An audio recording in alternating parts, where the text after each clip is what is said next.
जय हिंद एवरीवन, स्वागत है आपका वीनेशन ट्रिपल वन के एक नए एपिसोड में, जहां आपके लिए लेकर आते हैं इंडियन डिफेंस की प्रमुख अपडेट्स को सबसे पहले।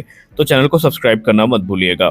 आज के अपनी अपडेट की हम शुरुआत करने वाले हैं भारत के गृह मंत्रालय से आई एक बड़ी अपडेट से। आप सबको पता है कि पहलगाम में जो भी घटना हुई है उसके बाद से भारत सरकार सख्ती पर है और कुछ बड़े निर्णय लिए गए हैं, जिसमें इंडस वाटर ट्रीटी को रद्द करना या अस्थायी रोक लगाना, और इसके अलावा पाकिस्तानी नागरिक जो भारत में है उनको 48 घंटे का टाइम दिया गया था भारत छोड़ने के लिए। और इसी क्रम में भारत का गृह मंत्रालय बड़े एक्शन में है। भारत के गृह मंत्रालय की तरफ से बयान जारी करते हुए कहा गया है कि गृह मंत्री ने यानी अमित शाह जी ने अलग अलग राज्यों के मुख्यमंत्रियों से बात किया है और उनसे कहा है कि तत्काल तौर पर उनके राज्य में जो पाकिस्तानी नागरिक हैं उनकी पहचान करी जाए और उनको वापस पाकिस्तान भेजने के लिए जो तैयारी है उसकी यहाँ पर उसको पूरी तरीके से सुनिश्चित किया जाए। यानी स्पष्ट है कि भारत अब अपने जो कदम है उन पर अडिग बना हुआ है। तो वहीं अगर हम हालातों की बात करें तो पहलगाम अटैक के बाद से हालात लगातार तनावपूर्ण बने हुए हैं। पाकिस्तान की प्रोपेगेंडा मशीनरी पूरी तरीके से एक्टिव हो चुकी है, जहां पर फर्जी वीडियो सर्कुलेट किए जा रहे हैं। ये यूँ कह लें, एक फर्जी जो सिचुएशन है, पैनिक सिचुएशन भारत में, वो क्रिएट किए जाने के प्रयास पाकिस्तान की तरफ से चल रहे हैं। और आप सब ने उस वायरल फौजी का बयान सुना होगा जो ये क्लेम करता है कि वो इंडियन आर्मी का सोल्जर है, जबकि वो भी फर्जी चीज़ें हैं। और इस प्रकार के बहुत सारे जो फर्जी वीडियोज़ हैं ये पाकिस्तान की तरफ से सर्कुलेट किए जा रहे हैं। तो आपसे विनम्र निवेदन है, आप सिर्फ उन्हीं खबरों पर विश्वास करें जो आपको ऑफिशियल सोर्सेज की तरफ दी जाती हैं। सोशल मीडिया पर आई किसी भी खबर पर विश्वास करने से पहले एक बार उसकी पुष्टि अवश्य कर लें। हाँ, एक चीज़ और कि कल तकरीबन रात में 12 बजे एक ऐसी घटना होती है जिसके बाद से लोग तकरीबन 2-3 बजे तक रात में अपने फ़ोन की स्क्रीन को टकटकी लगाकर देख रहे होते हैं। मामला होता है एक रिपोर्ट का, और ये रिपोर्ट पाकिस्तानी और इंडियन मीडिया हैंडल्स की तरफ से काफ़ी ज़्यादा सर्कुलेट की जाती है कि भारतीय वायुसेना के जो जेट्स हैं इनकी मूवमेंट जो एलओसी है वहाँ पर काफ़ी ज़्यादा देखी गई है। और इसके चलते उन्हें इस बात का डर है कि कहीं ना कहीं भारत वहाँ पर एयर स्ट्राइक कर सकता है। और इसको बाद में रात के तकरीबन 12:30 के बाद हवा तब मिलती है जब कुछ पाकिस्तानी सोशल मीडिया हैंडल्स भी दावा करते हैं कि उन्होंने इंडियन फाइटर जेट्स की मूवमेंट को नोटिस किया है और आफ्टर बर्नर्स के साथ काफ़ी लो एल्टीट्यूड पर ये एयरक्राफ्ट पाकिस्तानी सीमा को क्रॉस कर चुके हैं। फिर क्या था, भारत में भी ये खबर काफ़ी ज़्यादा सर्कुलेट होती है, लेकिन अंत में जब कोई इसका प्रूफ नहीं मिलता है तो ये पता चलता है कि ये खबर सिर्फ एक मिथ्या थी। यहाँ पर कुछ सोशल मीडिया हैंडल्स ने बिना वेरीफाई किए जो चीज़ें हैं उनको फैला दिया था। संभावित था कि वो उन्हीं के एयरक्राफ्ट्स की रूटीन मूवमेंट हो जिसको उन्होंने नोटिस किया हो और बाद में उसे भारत और पाकिस्तानी वायुसेना का जो रंग है वो दिया गया हो। लेकिन हम इससे इनकार भी नहीं कर सकते कि आज पाकिस्तान में जो तमाम एयरक्राफ्ट हैं वो लो एल्टीट्यूड पर फ्लाइंग करते दिखाई पड़े हैं। यानी कि जो लो एल्टीट्यूड पर फ्लाई करने की प्रैक्टिस है वो लगातार पाकिस्तानी फाइटर जेट्स की नोटिस करी गई है। और भारत में भी जो आक्रमण एक्सरसाइज है वो इंडियन एयरफोर्स की तरफ से आगे बढ़ाई जा रही है। लेकिन अभी तक ये रिपोर्ट सामने नहीं आई है कि किसी भी देश की वायुसेना ने एलओसी क्रॉस की हो। हमारे अगली बड़ी अपडेट रोल्स रॉयस को लेकर आ रही है। हमने हाल ही में डिफेंस न्यूज़ के वीडियो में आपको संक्षिप्त रूप में बताया था कि रोल्स रॉयस की तरफ से जेट इंजन को लेकर भारत के साथ संपर्क किया गया था। और उसके बाद रोल्स रॉयस के इंडिया में जो ऑफिशियल्स हैं उन्होंने भारत सरकार को इसके बारे में जानकारी भी दी थी। लेकिन हम सब ये भी जानते हैं कि हाल ही में भारत का एक हाई लेवल डेलीगेशन पहुंचा था रोल्स रॉयस की फैसिलिटी में, जहां पर जो रोल्स रॉयस के अधिकारी हैं उन्होंने अपनी फैसिलिटी का एक पूरा टूर उनको करवाया था। और इस डेलीगेशन में हमारे defence secretary Shri Rajesh Kumar Singh sir और इसके अलावा जो विक्रम डोरास्वामी सर हैं जो कि हाई कमिश्नर हैं, इनके साथ जो दूसरे आला अधिकारी हैं वो उस दौरे पर गए थे।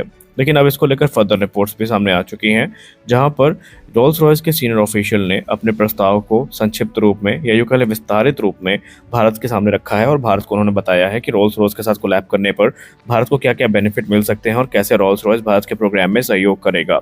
रोल्स रॉयस ने कहा कि एमका प्रोग्राम की उपयोगिता हम समझते हैं, भारत के लिए कितना महत्वपूर्ण है ये भी हम समझते हैं, और इसीलिए रोल्स रॉयस ये चाहता है कि भारत और रोल्स रॉयस के बीच में जो आपसी संबंध है वो काफ़ी मजबूत हो। उन्होंने 2030 के रोड मैप की बात भी करी है और भारत के एमका प्रोग्राम के रिक्वायरमेंट्स को भी समझा है। दरअसल इस डेलीगेशन को जो रोल्स रॉयस है इसने अपनी निम्न फैसिलिटीज़ का टूर करवाया है। सबसे पहले एरो इंजन्स के बारे में ब्रीफ किया गया है, जहां पर रोल्स रॉयस ने अपना एडवांस टर्बोफैन इंजन जो है उसके बारे में बताया, जो कि एक high thrust fuel efficient design है जो कि स्टेल्थ ऑपरेशन के लिए काफ़ी महत्वपूर्ण मानी जाती है। और कंपनी ने अपने एडाप्टिव साइकिल इंजन प्रोग्राम के बारे में भी भारत को ब्रीफ किया है, जो कि वेरिएबल थ्रस्ट और इम्प्रूव थर्मल एफिशिएंसी के साथ हमें देखने को मिलता है। उन्होंने कहा कि एमका में इसकी बहुत सारी टेक को यूज़ किया जाएगा और एक अपग्रेडेबल कोर के साथ एमका इंजन हम ऑफर कर रहे हैं जो कि 110 से 130 किलोन्यूटन का जो इंजन थ्रस्ट है वो प्रदान करने में सक्षम होगा। इससे सुपर क्रूज कैपेबिलिटी भी मिलेगी और इन्हेंस्ड मैन्यूवरेबिलिटी एमका को प्राप्त करवाई जाएगी।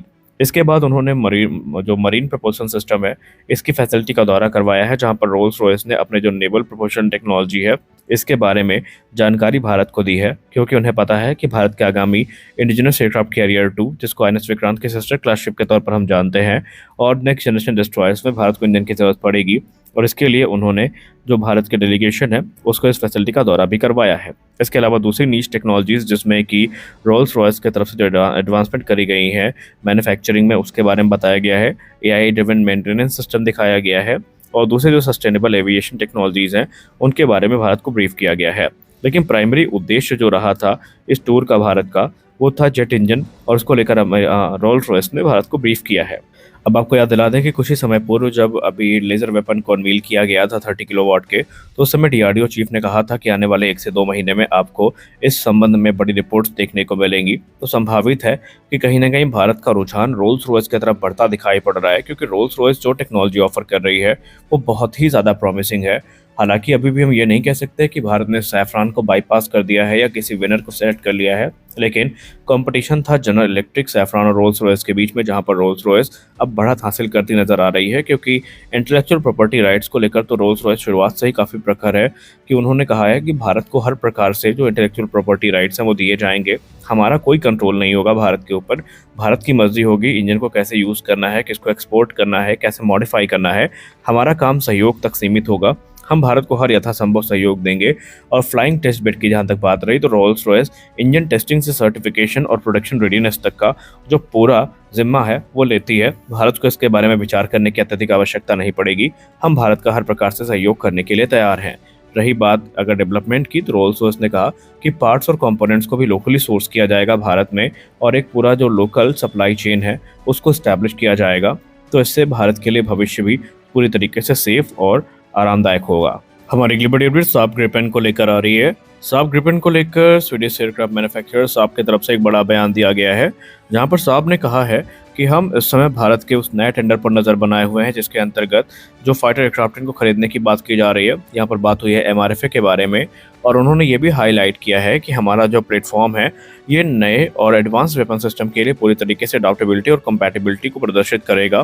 खासकर जब बात आती है इंडियन मेड वेपन सिस्टम की, तो इनको अडॉप्ट करने के लिए साब ग्रिपेन में आपको कड़ी मशक्कत नहीं करनी पड़ेगी, बल्कि हम पूरी तरीके से इसके लिए तैयार है। साब के डायरेक्टर ने भारत पे मीडिया से बात करते हुए कहा है कि ग्रिपेन ई की फ्लेक्सिबिलिटी सही मायने में देखा जाए तो भारतीय वायुसेना के लिए सबसे ज़्यादा सूटेबल है।